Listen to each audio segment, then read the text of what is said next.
The particular town that we lived in was probably a mile or a mile and a half to the downtown school, junior high school, and we were the last house on the edge of town. And next to us was the farms, and where I learned that milk came from a cow and not from a bottle. I lived during the Depression years. Being born in '28, I was still alive and living as a kid in the early 30s and into the mid 30s and even right up to the war. We were poor. We didn't have a whole lot of money. They would still somehow be able to save up enough money that every summer that I can remember, we went on a trip somewhere. My mother's side is from Denmark. She brought me up, and she was a wonderful person, and she made a lot of sacrifices for me that I unfortunately didn't realize and appreciate until long, long later, but we had some very good times there later on. When I was at Fort Bragg, North Carolina, in the 100th Infantry Division, our company commander was, at that time I was 18 years of age, the company commander was probably a first lieutenant, 23 years of age. An old man to me at that particular time. My ass got shipped to Italy. We had just taken Sicily, and we were also finally got a good beachhead established in Naples area, and from there on we were going up the length of Italy toward Rome.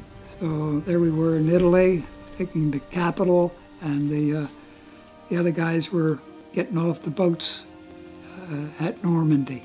The military used the Merchant Marine in order to send food to their troops and mail, packages, weaponry, and everything. So they had to depend upon the Merchant Marine. Even though they had their own ships, they didn't have enough ships in the Navy to carry all that stuff. Merchant Marine at that time even had naval people aboard ship who had guns and cannons and so on, because so many of the commercial ships were sunk by submarines. And so the maritime served a very important role in a war. And from that point on, it was just a series of whatever happens in combat. I'm thinking probably in January of 1945. We were outside of the town of Bitche, B-I-T-C-H-E. We were there for 3 months.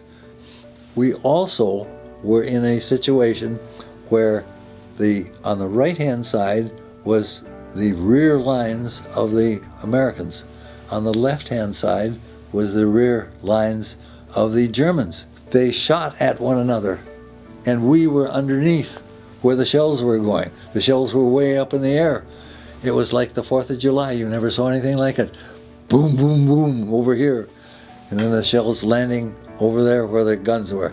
Boom, boom, boom. And the shells going over there. And we're watching and listening to those. You can hear them just like that as it would go over the top of our heads. And there's 40 of us standing around there watching this thing from a hill. Artillery duel is what it really was. Once you got shoveled off into this company and then that platoon and that squad, and then there you are, and you're a scared puppy. Before you know it, you are in combat, and this group is saying, do what I do. Do what I do and you'll be all right, kid. Sure enough, if you were smart, that's what you did. When you're in a foxhole, you exchange dreams and experiences that you've had with these friends, and then you lose them. Damn, it's like cutting your arm off. And after a while you say, I'm not, hey, yeah, hi, that, you just don't want to get that close to anybody because it hurts so much when they're gone. When Fonda and I decided to get married, of course, we talked it over with him and how we would finance my college. But he had to, at our wedding, he had to give me this tie clip of a shotgun. So for me always to remember that, that he was there forcing me to get married to his daughter. Because, so anyhow, we had a good time. It worked out fine. We had a nice service, a great service. My wife and I were married at Fort Benning, Georgia in 1951 in the chapel down there. Came back to Madison, Wisconsin, and then started our family. All three boys were born in 56, 58, and 60. They were all football players, and they still today love their high school football, and they watch the Packers. Her name was Harriet Wilson, and farm girl. And her kin were deep into harness racing, which was very big at that time in that part of New Jersey. I got a kick out of that. The thing that you're always proud of is your children, and particularly not that they are wealthy or anything like that, but that they're successful in being able to keep a family together. So I think that's an achievement as far as the family is concerned. Grandpa had 3 grandchildren, and they all grew up. They all had grandchildren children to him, and grandchildren to him, and all 3 lived to be 80 years of age, and all 3 had 1 spouse. Why? I don't know. I'm most proud now of the fact that Fonda, Edie and I have both said on many occasions to people, we have too many friends who have not had good one marriage. I said, we both feel like we've had 2 great marriages. I was in the 100th Infantry Division in France, and we wound up outside of a city called Bitche in France, B-I-T-C-H-E, which was right on the end of the Maginot Line. So all the time, all the activity that we had, all the patrols that we had and so forth, were aimed at this city of Bitche. We were shooting artillery at it. We were dive bombing it with aircraft from the Army Air Corps, and all the other things that just took place for the whole winter. Really, it was the whole winter of 1944, 1945. We were right up against Bitche, and we finally, the war is over.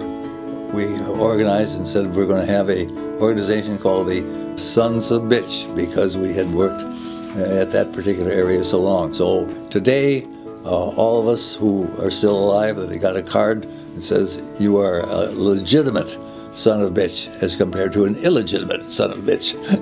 And we are honored when you address us at any one time as a son of bitch. Look, we're here just a short time, all of us. Some of these puffer bellies get all, elated about themselves, but, we're not that, none of us are that big. Well, it's hard to give advice other than to say that just do your very best and serve the people that you work with, and treat everybody as the very most important person that you're talking to at any given time. Right now, you're the most important person in my life. You're the most important person in my life when I turn this way, and you're the most important person in my life when I turn that way.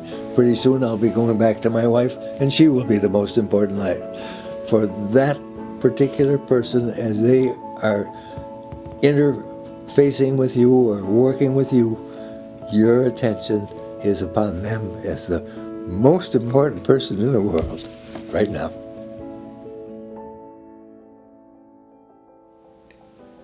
I tried to teach good moral lessons to my kids. I can remember, I think I already said this, in terms of how I respected my father, because I heard these salespeople and the store owners talk about how honest he was, about what a good guy he was, and so on. I would like to be remembered in that same vein, I guess.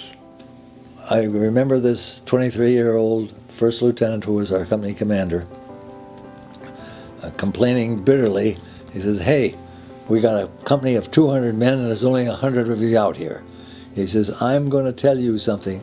The day will come when you, as soldiers or civilians, are going to wish that you could stand up and say retreat at the end of the day." That day came, and it is here now. I think since Harriet died,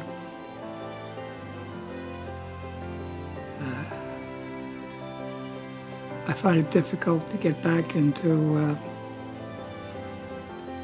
not circulation,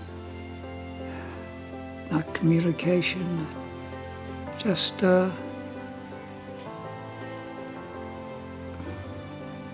I found it to be very lonely, but yet acceptable.